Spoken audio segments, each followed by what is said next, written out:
warahmatullahi wabarakatuh. Waalaikumsalam warahmatullahi wabarakatuh. Selamat pagi Bapak Ibu sekalian.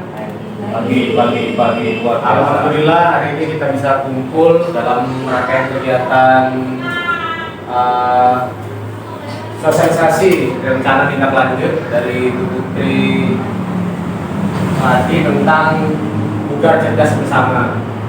Ada baiknya sebelum kita memulai kegiatan pada pagi hari ini, marilah kita membuka dengan mengucapkan basmalah. Bismillahirrahmanirrahim.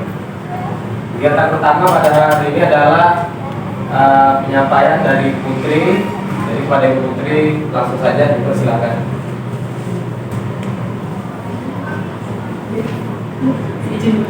Terima kasih pada Bapak Moderator Pak Eko.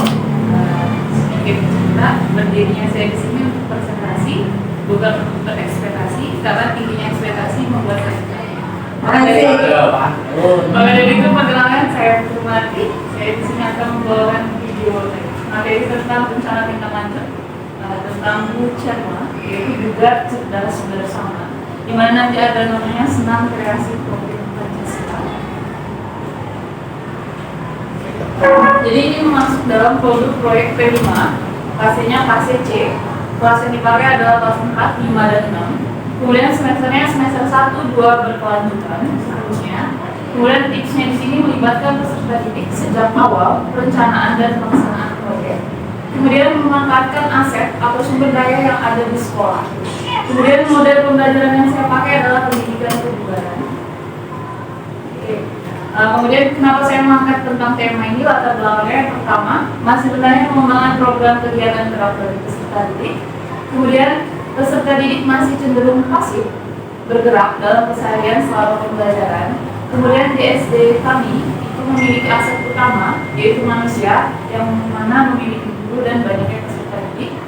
Kemudian aset selanjutnya yaitu untuk menunjang aktivitas, yaitu menggunakan aset namanya aset lainnya yaitu lapangan, ruang kelas, sound system, dan mic. Kemudian tujuan dari program ini adalah yang pertama, mendorong peserta didik untuk aktif bergerak secara rutin sehingga meningkatkan kebugaran jasmaninya.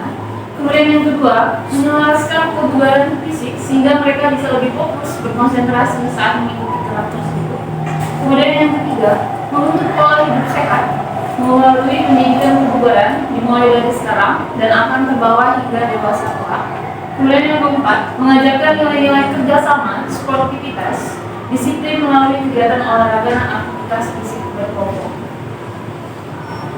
Untuk capaian dan hasil yang ingin diharapkan, yang pertama capaiannya, terbentuknya kebiasaan hidup sehat terutama kebugaran jasmani, meningkatkan konsentrasi, melatih keterampilan motorik dan koordinasi tubuh. Kemudian langkah yang akan saya lakukan yaitu yang pertama, saya akan berkoordinasi dulu dengan kepala sekolah, kemudian merencanakan program dengan melibatkan kombel, kemudian mensosialisasikan kepada peserta didik terutama kelas 4, 5, dan 6 yang akan menjadi instruktur. Kemudian yang selanjutnya melaksanakan program kegiatan dan melakukan evaluasi dan evaluasi. Untuk hasilnya, di sini saya sebagai fasilitator untuk memberikan kesempatan peserta didik. Kemudian hasil akhir yang saya harapkan yaitu berupa video, dokumentasi, dan juga laporan. Untuk struktur programnya, targetnya semua peserta didik, terutama kelas 4, 5, dan 6, kemudian warga lingkungan sekolah. Pelaksanaannya setiap hari Jumat, dan itu dibagi dari 2 sesi. Yang pertama Jumat pagi, setengah 8 sampai selesai. Kemudian untuk sesi siang itu, untuk siang kelasnya itu dimulai setelah asar, yaitu jam 15.40 sampai selesai di lapangan sekolah. Kemudian ini termasuk program kurikuler, yaitu yang dilakukan di luar jam pelajaran, tapi masih ada di lingkup lingkungan kegiatan sekolah. Untuk mitranya sendiri di sini melibatkan manusia, bekerja sama dengan kepala sekolah, guru, orang tua, dan warga sekitar. Lingkungannya kemudian menggunakan lingkungan sekolah dan masyarakat. Finansial jelas menggunakan dana Bosnas. Kemudian untuk sosialnya saya akan berkoordinasi dengan kepala sekolah, guru, dan teman-teman sejawat. Kemudian untuk sekolah kami memiliki aset. Yang pertama manusia jelas kepala sekolah sebagai penanggung jawab, gurunya sebagai pendamping, terus peserta didiknya sebagai pemeran utama, kemudian untuk masyarakatnya pendukung. Untuk finansial jelas dari dana bos, karena tidak akan berjalan dengan baik tanpanya ada aset pendanaan. Untuk fisik sendiri dari lapangan sekolah dan peralatan sarkas. Untuk sosial dukungan dari masyarakat sekitar. Oke, untuk rencana evaluasi yang akan saya lakukan, yang pertama nanti kepala sekolah tugasnya untuk melakukan monitoring apakah kegiatannya terlaksana atau tidak.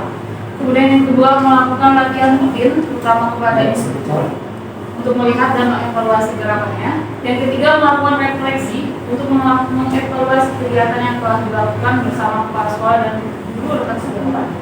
Yang keempat meminta umpan balik dari kepala sekolah, rekan sejawat dan instruktur. Kemudian kemungkinan tantangan yang akan saya hadapi yang pertama itu waktu koordinasi dengan pihak orang tua terutama yang menjadi instruktur. Kemudian yang kedua pemilihan waktu latihan yang menjadi instruktur. Oke, untuk solusinya nanti saya akan sosialisasi dulu kepada kepala sekolah dulu, kemudian lanjut kepada pihak orang tua terutama yang siswanya menjadi instruktur. Kemudian nanti di situ akan membahas bagaimana programnya, bagaimana manfaatnya, kemudian jadwal latihannya. Akhirnya nanti keputusannya jadwal latihannya itu terbagi dua sesi. Yang pertama untuk sesi pagi itu nanti Jumat latihannya hari Jumat setelah pulang sekolah, ataupun kalau misalnya mereka tidak bisa itu nanti akan mengadakan Zoom meet atau video call sama latihannya. Kemudian untuk yang siang mereka turunnya lebih awal, jadi hari Jumat itu turunnya jam 11. Setelah itu nanti jeda setelah sholat Jumat, kemudian kalau ada waktu lanjut tidak berarti langsung masuk kelas. Untuk video yang saya acuan untuk senam kreasi Profil Pancasila ini nanti saya menggunakan acuan ATM, amati, tiru, dan modifikasi. Kemudian untuk sumbernya itu dari YouTube, namanya Kim Swasti Pagi. Bisa dilihat ini sumber YouTube-nya. Nanti ada beberapa gerakan yang saya modifikasi. Jadi misalnya ada gerakan yang di dalamnya itu nanti ada gerakan yang berkelompok, berkumpul. Itu nanti saya ubah jadinya tidak ada sesi. Jadi tetap fokus di tempat masing-masing. Sekian, terima kasih. Saya kembalikan ke Bapak Moderator. Oke, terima kasih pada Ibu Putri atas pemaparan materi. Sangat menginspirasi dan sangat baik sekali tentunya karena ini berkaitan dengan kebugaran peserta didik kita. Baik, sesi selanjutnya adalah sesi tanya jawab kepada Bapak Ibu yang ingin bertanya atau memberikan masukan, dipersilakan ya. Saya tanya.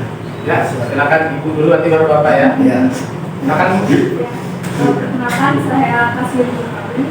Jadi sempat mention mengenai instruktur peserta didik yang menjadi instruktur.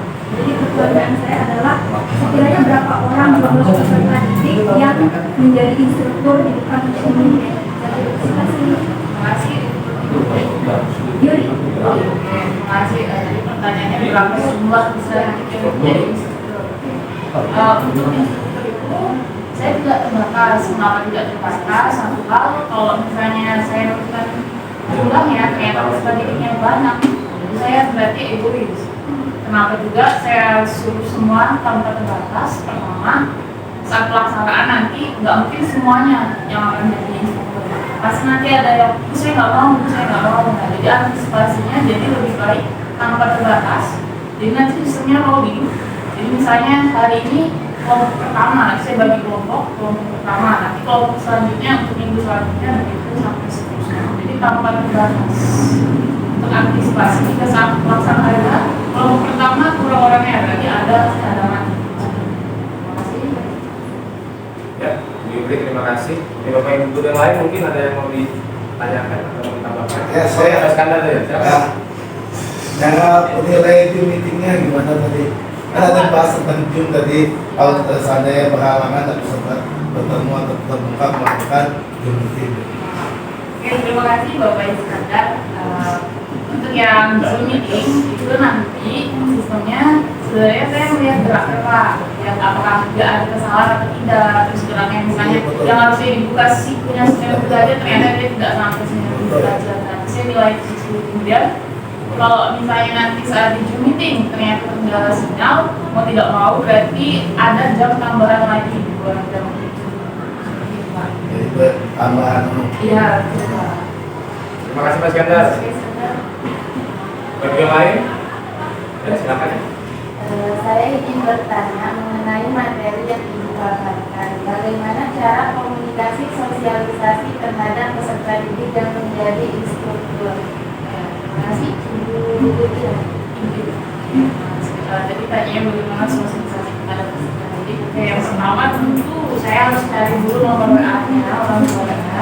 kemudian saya hubungi dulu bagaimana nanti atur jadwalnya untuk pembahasan program selanjutnya. Apakah bersedia? Karena kebanyakan anaknya bersedia, ternyata orang tuanya bilang, saya tidak bisa mengantar, itu ternyata saya ada kegiatan lain.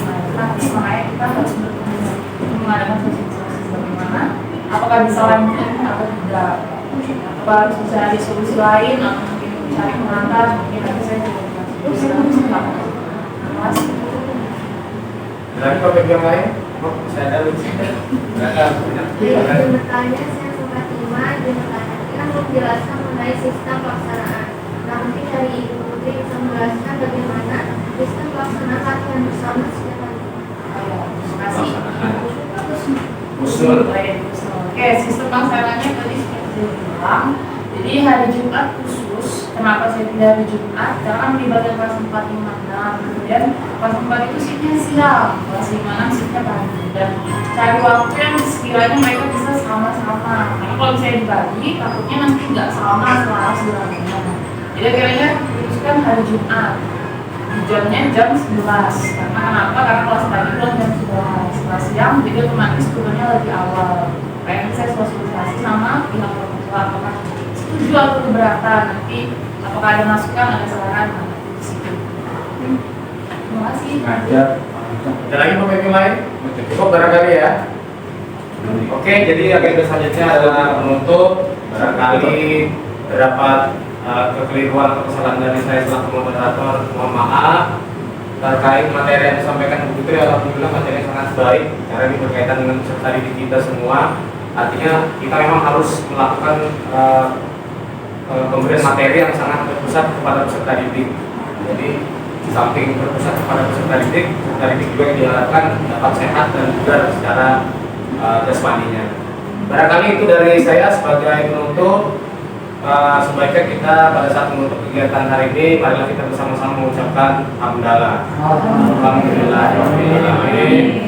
Saya akhiri. Wassalamualaikum warahmatullahi wabarakatuh. Waalaikumsalam warahmatullahi wabarakatuh. Terima kasih. Selamat Pak. Ya. Saya Dr. Romandulan dengan Pak. Oh iya. Plus sambil Tapi belum cair, Mas.